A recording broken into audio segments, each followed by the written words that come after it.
Hi, it's Alex from Android Central, and this is the HTC One Mini.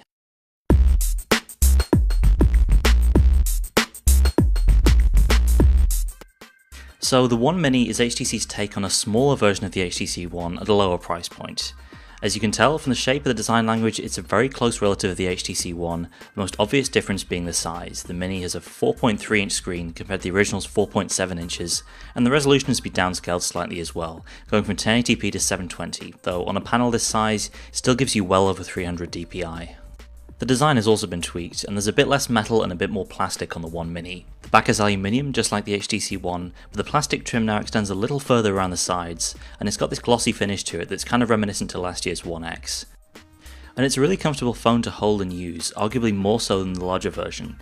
It's still a very tall phone, and that might not be an ideal fit for everyone, but it's also much narrower, which means it's easier to hit all of the screen with your thumb.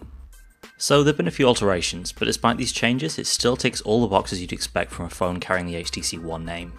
You've got two bassy front-facing speakers, Beats audio support, and an ultra-pixel rear camera. That's the exact same sensor that's used in the HTC One, only without optical image stabilization. For that reason, the camera app now has a software stabilization mode. A couple of other hardware features that haven't made the cut at the Mini are NFC and the IR blaster, and the latter means that there's no Sense TV support on this phone. On the inside, the One Mini is running a dual-core 1.4GHz Snapdragon 400 CPU with 1GB of RAM and 16GB of internal storage.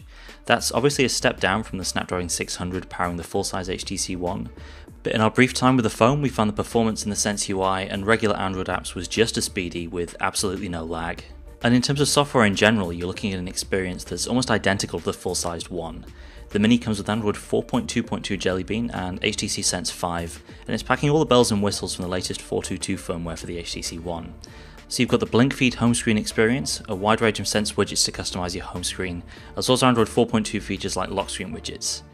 You get the full Sense gallery and camera package, including Zoe's, the little 3-second video clips with integrated photos, and also video highlights, including the new highlight themes from the latest firmware. So it's probably easier to talk about what's missing, and the only app we've been able to spot that's gone is the Sense TV app because that requires an IR blaster. At the same time, any app that relies on NFC won't work here because that's not supported by the One Mini.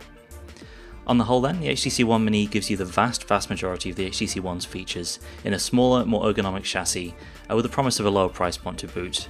The specs aren't quite as trailblazing, but the phone performs really well regardless, and the lack of OIS is a little disappointing, but at least the rest of the HTC One camera package has made it across in one piece.